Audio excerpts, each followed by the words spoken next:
Hello and welcome to a new series of Dark Souls lore videos. And of course, this series is going to be dedicated to the sequel, Dark Souls 2.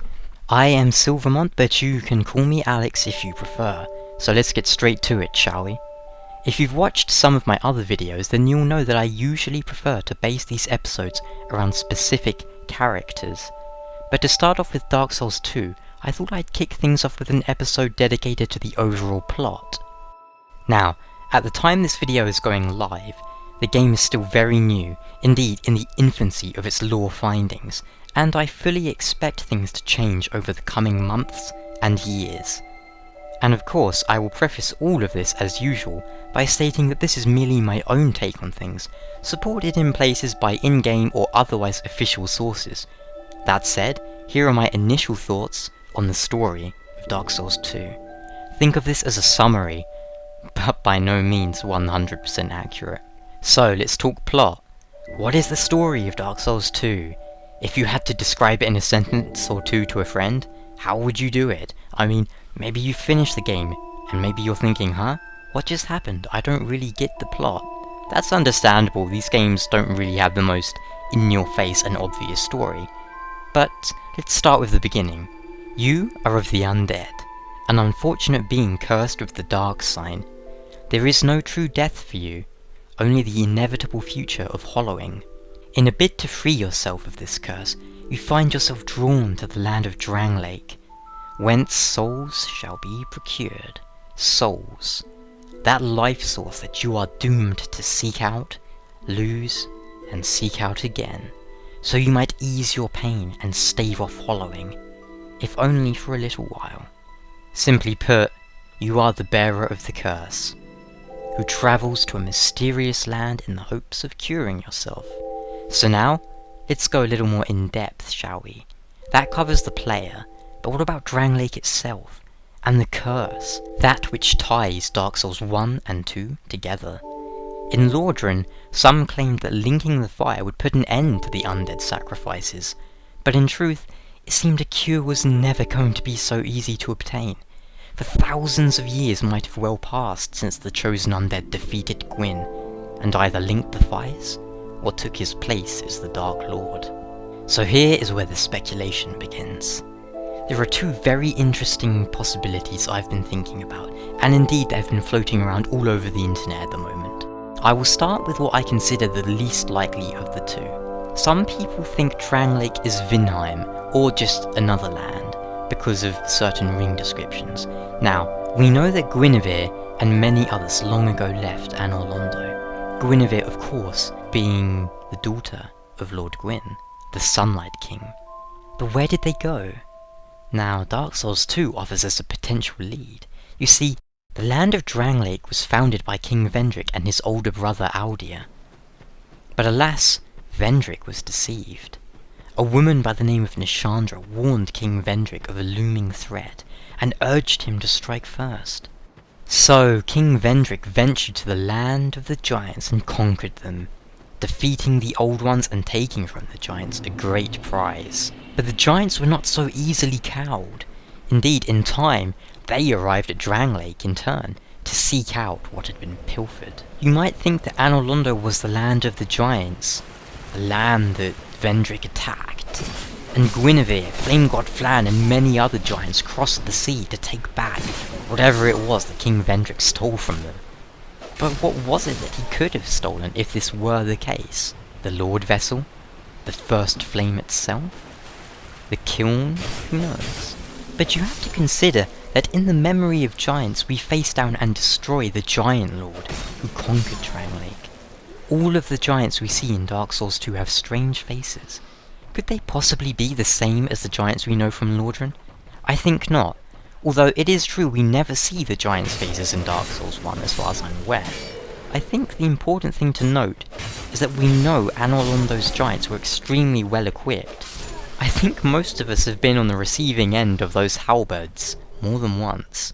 The finest armour and weapons accompanied them into battle, and in Dark Souls 2, but one giant uses a true forged weapon. The others use very crude clubs and trees and even a few strange spells. So, if you ask me, Anor Londo is not that land. I think the second theory is the more likely of the two. This land of the giants, wherever it may be, is not Lordran, but Drangleic is. Various characters throughout the game drop hints that the land once went by another name. Take Strayed, for example, a mighty sorcerer from an ancient land known as Ulafi, or Olafis, however you want to pronounce that. When freed from his petrified state, Strayed at once realizes that Drangleic is the current name of this land, and that it is not the same land in which he was petrified in. That is to say, when he was petrified, it was an entirely different kingdom, which certainly implies that the Lost Bastille existed long before Drangleic came into being. Do you know what the Bastille is? Well, it's a real-life French fortress used as a prison. And what is the Bastille in Dark Souls 2? Certainly, it is used to imprison and torment the Cursed Ones. Does that remind you of a certain asylum? Now, do you remember how you managed to escape that asylum? And more importantly, do you remember one of the ways you can arrive at the Bastille? A certain winged friend of ours. I'm not saying that the Lost Bastille is definitely the Northern Undead Asylum, but I think there are some hints there. Now, you might remember that the Undead Asylum was surrounded by mountains, and mountains don't often just sink into the sea, but who knows, hundreds if not thousands of years may have passed, and then again. This is a setting where trees seem to be holding up the world, after all. There are other connections that would support Drangleic being Lordran many years into the future. I shan't list them all here, but one that I found kinda interesting, beyond merely what an NPC tells us, is Brightstone Cove, going down into a vast cavern, wherein we find the remains of a dragon and a mad duke. It all seems rather familiar, no? Not to mention a certain pale drake soul. But either way, whether Drangleic is geographically in the same place or not, King Vendrick was the founder of this land. He and his men destroyed the previous occupants and built Drangleic upon their graves. From all accounts, Vendrick was a great man who inspired the loyalty of many other great men, and considered that he was the king despite having an older brother, Lord Aldir. Supposedly, King Vendrick defeated the 4 great old ones. Could this mean that once, long ago, Vendrick was the chosen undead of his cycle?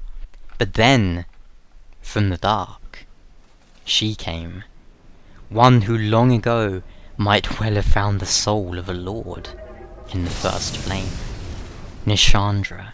It was Nashandra who urged Vendrick to steal something from the giants, and when they returned, Drangleic knew a peace so deep, it was like the dark, for a time. Yet, before too long, Vendrick realized there was more to his queen than he had first considered, and that anyone could have dared believe. For Nashandra was once known by another name, Manus, Father of the Abyss. Long ago vanquished by the chosen undead, the Old One of the Abyss was shattered, and the smallest fragment of Manus realized its own frailty, and yearned for that which it lacked. Precisely because it was the smallest of those fragments, it was the first to recover its form, and eventually it took on the appearance of a human, and in a rather twisted turn of events, that human bore a striking resemblance to the Princess of Ulasil, Dusk. But what was it that Nashandra lacked? Was it something that Vendrick did have? Or was Vendrick merely the means to an end? Oh, but we know the ultimate goal of Nashandra is to spread the dark. How interesting. For Manus had always seemed rather like a force of nature, a chaos that storms indiscriminately, without prejudice. But Nashandra is something quite the opposite. She moves carefully, manipulating others as best she can. But when Vendrick realized this, he fled to the undead crypts, taking the king's ring with him. Is that what he hoped to keep from Nashandra? Perhaps. But the ring itself has no power. It merely opens the way. To what? Why, several things. But most importantly, the throne of want. And what does she want with that? And just what is the throne? Each king has his rightful throne, and when he sits upon it, he sees what he chooses to see. Or perhaps it is the throne which shows the king only what he wants.